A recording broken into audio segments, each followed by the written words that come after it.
Oui, bonjour à tous, bienvenue sur votre chaîne YouTube Gotomat. Aujourd'hui, je veux parler de quelques conseils mathématiques.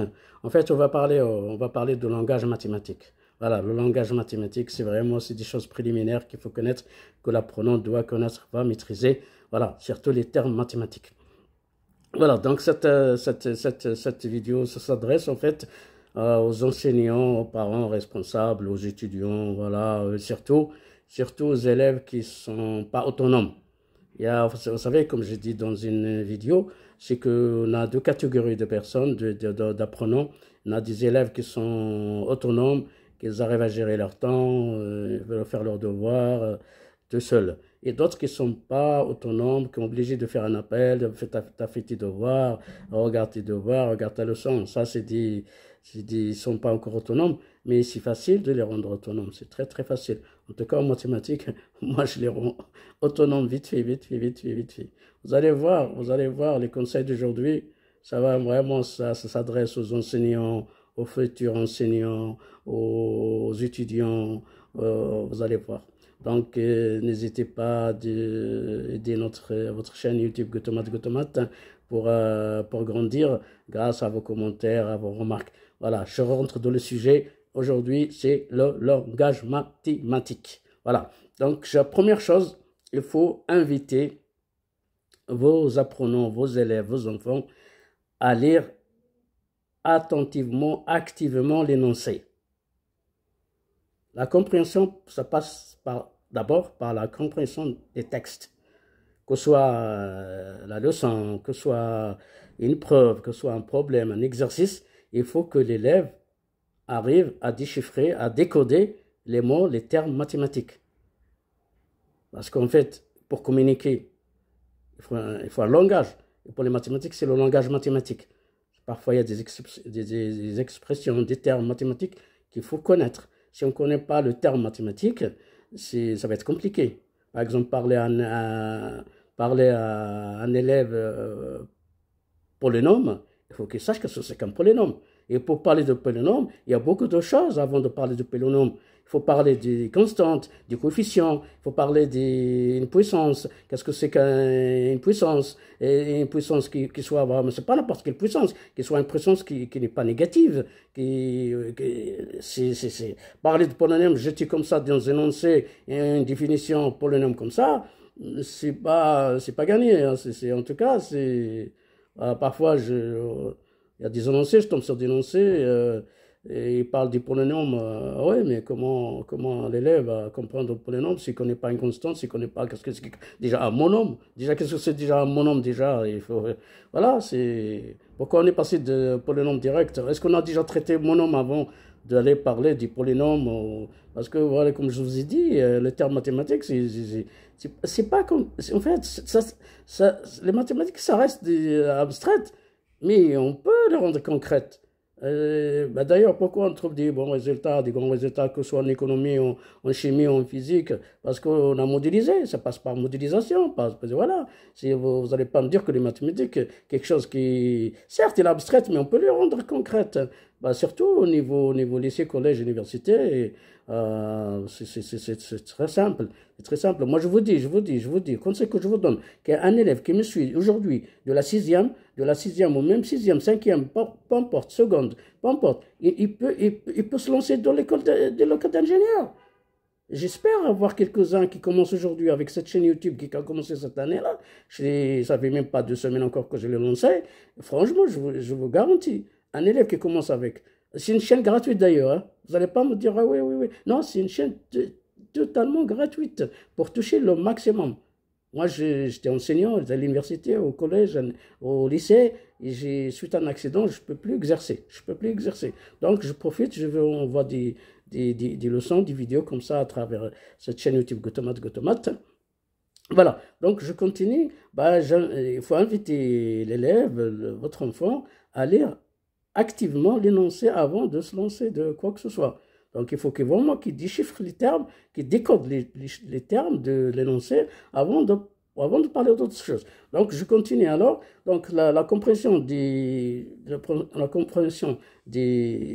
problèmes, de l'exercice ou d'une définition passe par d'abord la compréhension du terme mathématique. Voilà. Donc, utilisation après, en fait, ce langage mathématique, il faut utiliser régulièrement. Parce que si on parle du polynôme, mais on ne va pas parler une semaine polynôme. Après, non,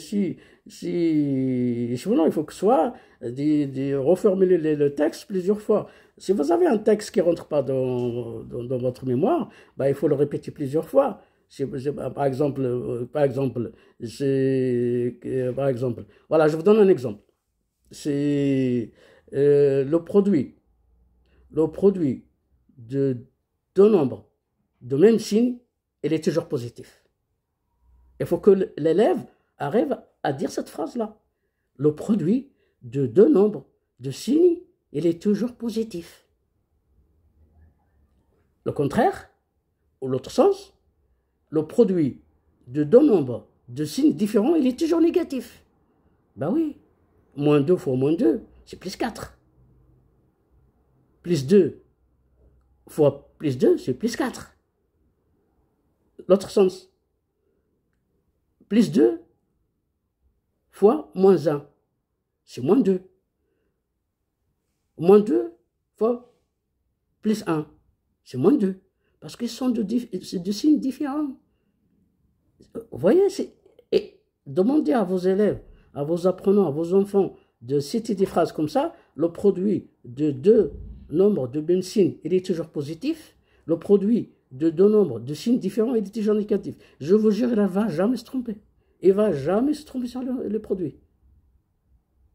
L'art, la mémoire, c'est de la répétition, non?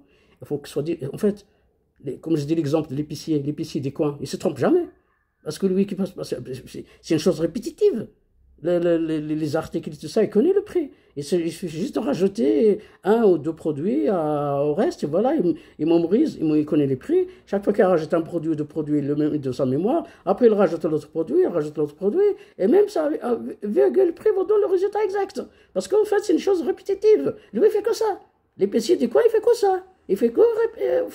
Parce que vous n'êtes pas le seul ou le premier à venir chercher 3 produits ou 4 produits.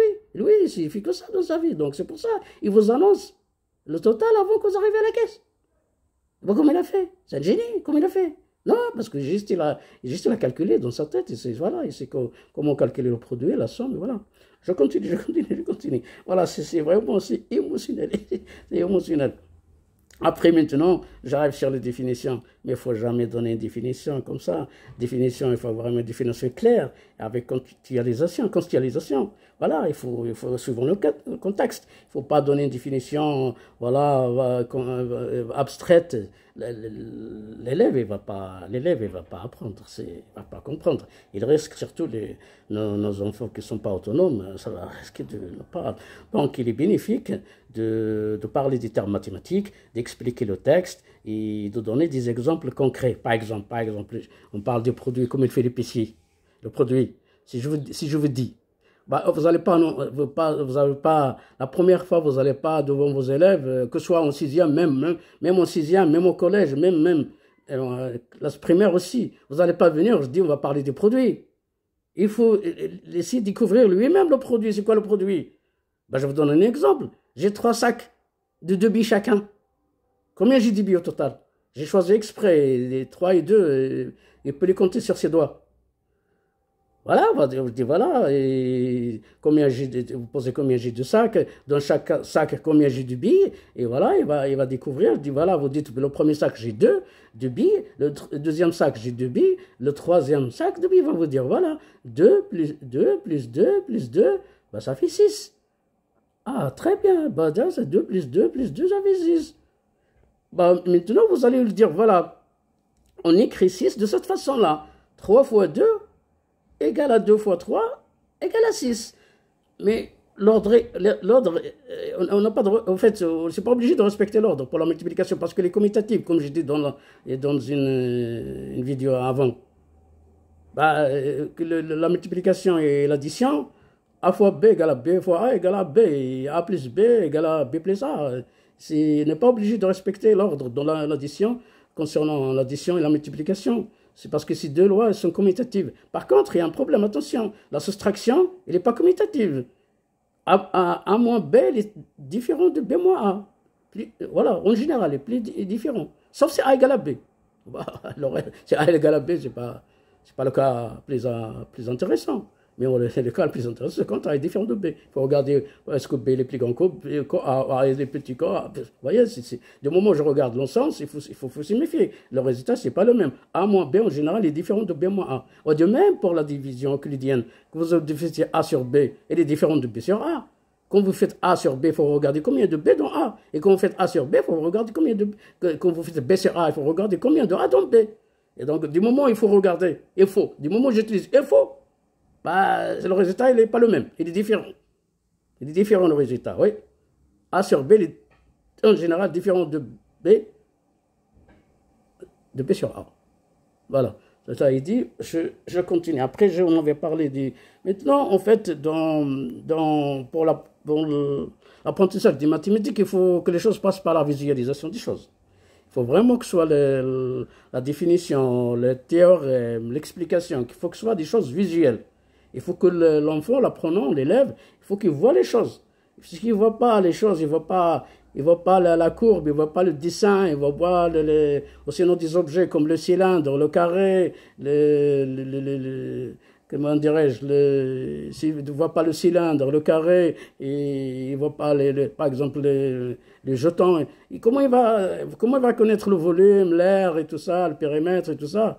Il faut passer par des exemples concrets et visuels, oui, il va découvrir par la suite. Voilà. Donc là, c'est dit pour les objets, ce qui est volume, périmètre, ça, vraiment, il faut donner. En fait, A au carré, c'est quoi A au carré? A au carré, en général, je dis A au carré, c'est quoi? Bah, A au carré, ce n'est que l'aire d'un carré de côté A. A au carré, ce n'est que l'aire d'un côté A. Et j'espère qu'on aura l'occasion de parler de l'air comme ça. Oui. Et c'est quoi le A au cube? A au cube. A au cube. Bah, la réponse, elle est dans le nom, A au cube. Bah, ce n'est que le volume d'un cube de côté A. A au cube, c'est l'air, c'est le volume d'un cube de côté A. Le cube, il faut que ce soit le même côté, les côtés sont égaux. Voilà, je continue. Donc là, maintenant, en fait, quand on lance un terme mathématique, il faut faire appel à l'étymologie et à l'histoire des mots.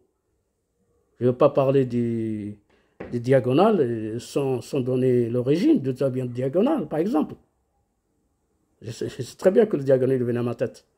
Bah oui, diagonale. Si vous n'allez pas parler d'une diagonale à une classe du collège si vous ne dites pas l'origine des mots diagonales. Les mots diagonales, d'ailleurs, c'est en deux mots. Ça vient du mot grec. C'est en deux mots grecs. Dia, gonia. En deux mots. Dia, gonia. G-O-N-I-A. Dia, gonia. C'est pour ça qu'on dit diagonale. Et la signification de diagonia, c'est à travers l'angle. À travers l'angle. Vous voyez la différence, elle est énorme. On n'aurait jamais pensé que diagonale, ça veut dire à travers l'angle. Ben oui, la diagonale, il sort toujours de l'angle. Ben oui, c'est à travers diagonale. Ben oui, quand il s'agit de parler d'une diagonale, on parle d'un angle. Une diagonale ou une droite, il coupe souvent l'angle en deux. Peu importe, en deux, en tout cas, il coupe l'angle. C'est pour ça, à travers l'angle. Voilà. Je continue. Donc ça peut éclaircir les choses pour l'apprenant. Et c'est vraiment, l'histoire, ça reste quelque chose vivant. Et parler de l'histoire d'un mot, un terme mathématique, ça fait vivre en fait, l'élève, ça le fait participer. Et moi, ce que je vous dis vraiment, le conseil que je dois vous donner, le conseil, c'est quoi à vos élèves? Il faut les faire découvrir les thèmes mathématiques. Il faut leur poser plein de questions parce qu'ils vont comprendre en participant avec des questions comme ça. Laissez-les découvrir les choses. Alors, un petit bébé, vous mettez un verre sur la table, il va le renverser parce qu'il a envie de découvrir en fait. Vous mettez une bouteille, il va la pousser, il va la faire tomber. Parce qu'en fait, il découvre le bébé, il découvre les choses. Il est en train d'apprendre. Vous lui donnez n'importe quoi, il le fait exprès, il le fait tomber parce qu'en fait, il trouve que c'est bizarre. Quand vous lancez un verre d'eau, et par terre, il prend toute la surface la surface d'eau. Enfin, l'eau prend la surface de la terrasse, quoi. Quand il est dehors de le jardin, il jette des pierres et en fait, il est en train de découvrir. C'est comme ça à l'école, il faut le faire découvrir à vos enfants, à vos élèves. Il faut découvrir les choses, les termes mathématiques, il faut les faire découvrir eux-mêmes. Comme ça, ils vont se rappeler. Je vous jure, si vous donnez la définition d'un polynôme comme ça, il va se rappeler 1 semaine, 2 semaines, mais après, il va oublier. Mais par contre, vous allez faire lui découvrir qu'est-ce que c'est qu'un polynôme, lui aidez-le à fabriquer un polynôme, il va garder ça toute sa vie. Il va garder toute sa vie. Bah oui, s'il connaît l'origine de ça via le polynôme, d'ailleurs, polynôme, c'est plusieurs termes, en fait. Je vais expliquer tout à l'heure, si j'ai le temps, je vous explique, parce qu'on ne peut pas expliquer tout, c'est une vidéo. On ne peut pas tout expliquer, on n'a pas le temps, on n'a pas le temps. Maintenant, en fait, je vais passer à autre chose, c'est très, très, très, très intéressant. C'est tout, souvent les termes mathématiques sont devancés par des préfixes ou se terminent par des suffixes. J'invite nos élèves, nos enfants à poser la question à la prof de français ou au prof de français, c'est quoi le préfixe et c'est quoi le suffixe? Parce que je ne peux pas te expliquer ça. Donc, quand on a un nom radical, on rajoute le préfixe et ça change. Et ça, on obtient un nom dérivé. C'est un nom ou bien un verbe, c'est pareil. De même, si à la fin, on peut, par exemple, polygone, à la fin, il y a gone, suffixe, gone. Je ne sais pas si j'ai dit les préfixes. Les préfixes, c'est toujours mono, bi, tri, comme triangle, polynôme. Voilà. Après, vous avez des suffixes. Pour finir, gone, par exemple, des polygones.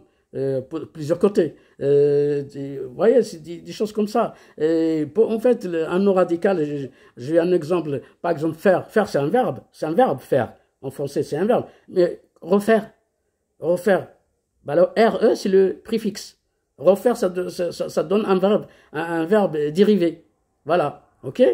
Voilà, j'espère que vous avez bien aimé. Je continue parce qu'il y a beaucoup de choses encore. Et voilà, cette explication des mots comme ça aide l'élève ou l'apprenant à comprendre les choses et ça devient les mathématiques passionnant parce qu'il va aimer par la suite. Si vous le faites découvrir par lui-même, il va aimer. Je vous garantis qu'il va aimer l'élève. Ou l'élève, je dis l'élève comme ça en général, soit fille ou garçon, ok? Voilà. Donc je continue encore. Et comme je vous ai dit au début, la meilleure réussite, c'est la compréhension des énoncés.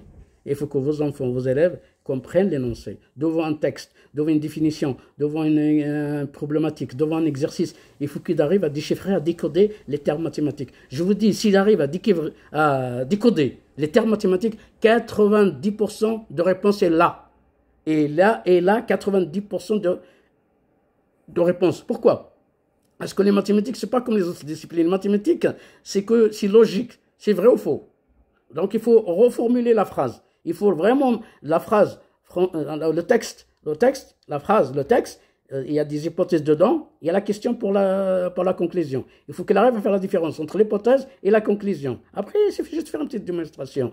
Et il faut qu'il déchiffre. Il faut qu'il regarde les termes mathématiques au maximum, décoder tous les termes mathématiques. Après, il va se lancer. S'il y avait une formule à rajouter, reformuler, oui. Par exemple, dans notre exemple que je vous dis tout à l'heure, un sac. 3 sacs de billes. C'est quoi mon hypothèse? C'est que j'ai 3 sacs avec 2 billes chacun. Et pourquoi la conclusion, c'est trouver le nombre de billes total. Vous voyez, toutes les problématiques mathématiques, c'est comme ça. Que ce soit à la recherche, à l'université, c'est toujours comme ça, Que ce soit au collège, au lycée, c'est toujours comme ça. Vous avez l'hypothèse, les données, vous avez la petite démonstration, vous arrivez pour la conclusion. J'espère que vous avez bien aimé. Aidez votre chaîne GoToMath. GoToMath, elle est gratuite pour vous, elle est gratuite. J'espère vous accompagner. En fait, pour ceux qui sont en 6e, maintenant la chance d'être en 6e, au collège, au lycée, je vous accompagne, j'espère d'ici, je sais pas, d'ici, peut-être 7 ans, vous tombez dans une école d'ingénieur, ça me fera plaisir. Un énorme plaisir. Un énorme plaisir. Je vous accompagne gratuitement. Si votre chaîne est à vous, c'est à vous de la faire grandir grâce à vos commentaires. Vous laissez vos commentaires, vos remarques, comme ça on avancera. Moi, parce que je suis marié plus de 50 années avec les mathématiques. Pour moi, c'est des choses simples, mais pour vous, c'est peut-être des choses pas simples. Oui, j'ai oublié de parler de polynôme.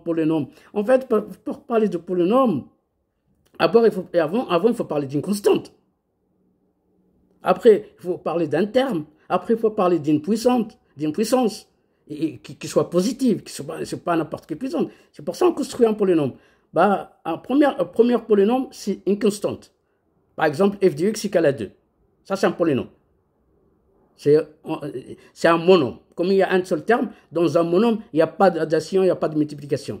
C'est ça la différence. Entre monôme et polynôme, monôme, il n'y a pas d'addition, il n'y a pas de multiplication. C'est un monôme, soit une constante, soit une puissante. Par exemple, soit f de x égale à 2, soit f de x égale à x, soit f de x égale à x carré, soit x égale à 1 demi de x3. En fait, il n'y a pas de multiplication, il n'y a pas d'addition. Ça s'appelle monôme. Ok? Attention, la puissance soit positive. Si je dis par exemple f de x à la puissance moins 2, ce n'est pas un monôme. Et ce n'est pas un polynôme non plus. Maintenant, parler de polynôme, il faut déjà définir la constante. Qu'est-ce que c'est qu'une constante? Ça veut dire que c'est tout x, f de x égale à 2. F de x égale à c, ça veut dire qu'il y a une constante. F de x égale à 2, ou bien je fixe la valeur de c. Il faut la fixer. Soit f de x égale à 2, fois x égale à 9, fois f de x par exemple égale à 1 million. Bon, en tout cas, c'est juste pour donner l'exemple. Après, vous avez les termes. Vous avez, par exemple, il faut parler des coefficients. Un monôme. Par exemple, f de x égale à 3x. Le 3, c'est un coefficient. X, c'est une puissante. Degré 1, positif. OK? Le 1, il est positif. OK? Et moins 1, non, c'est pas pareil. Donc, il faut parler des constantes, du coefficient, d'un terme, d'une puissance x, x au carré. Et maintenant, je peux fabriquer des polynômes maintenant. Si je vous dis f de x égale à 2 plus x carré plus 1 demi x3. Ça, c'est un polynôme. Et vraiment, en fait, l'exponentielle, la fonction exponentielle que j'ai donnée que j'ai démontré la dernière fois au niveau terminal, l'exponentielle s'écrit 1 plus x au carré sur 2 factoriel plus x3 sur 3 factoriel plus x à la puissance n sur n factoriel. Et c'est un polynôme. Et c'est la fonction qui croît plus rapidement possible que toute fonction. C'est pour ça qu'on appelle l'exponentielle. C'est quelque chose qui explose à l'infini. Plus qu'on va vers l'infini, l'exponentielle, il se croît vite fait. L'inverse de logarithme. Logarithme, lui, il s'accroît très faiblement. Et d'ailleurs, j'aimerais bien que vous posiez la question en physique, en chimie, parce qu'en fait, les deux fonctions, on les utilise dans la physique ou chimie. Par exemple, l'exponentielle, on l'utilise pour les populations qui explosent vers l'infini. Plus qu'on calcule, on va vers l'infini, plus qu'on a de cas, on lance un dé, un jeton, que pile ou face, on va voir quand on va vers plus l'infini, ça nous donne des séries, une série. D'ailleurs, c'est des probabilités, et les probabilités nous poussent vers des séries, une série. Donc, on calcule les probabilités d'avoir, par exemple, face, la probabilité d'avoir pile ou face. Le jeton, il est modifié ou il n'est pas modifié, il est truqué ou il n'est pas truqué. S'il est truqué, la probabilité n'est pas la même. S'il est truqué, la probabilité n'est pas la même. La probabilité de tomber sur pile ou face, c'est pas la même. Par contre, s'il est parfait, il n'est pas truqué, là on aura la probabilité de trouver surface est égale à 1,5 et la probabilité de pile c'est 1,5 parce qu'il faut toujours la somme des probabilités, ça fait 1. 1,5 plus 1,5, ça fait 1. Vous voyez les probabilités, les mathématiques, c'est génial. Moi, tout ça, je suis marié avec il y a plus de 50 ans, c'est très simple. Mais pour vous, je sais que j'utilise des termes, peut-être pour vous, c'est pas compréhensible. Je suis vraiment désolé, mais c'est un passage. Après, en fait, je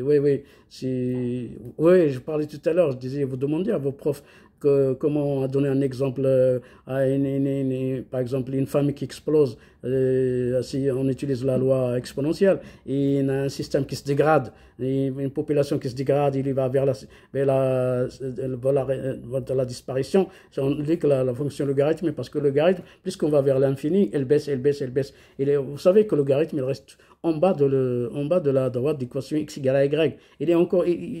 Il s'accroît plus faiblement que l'équation d'identité. En plus qu'on va vers l'infini, il descend.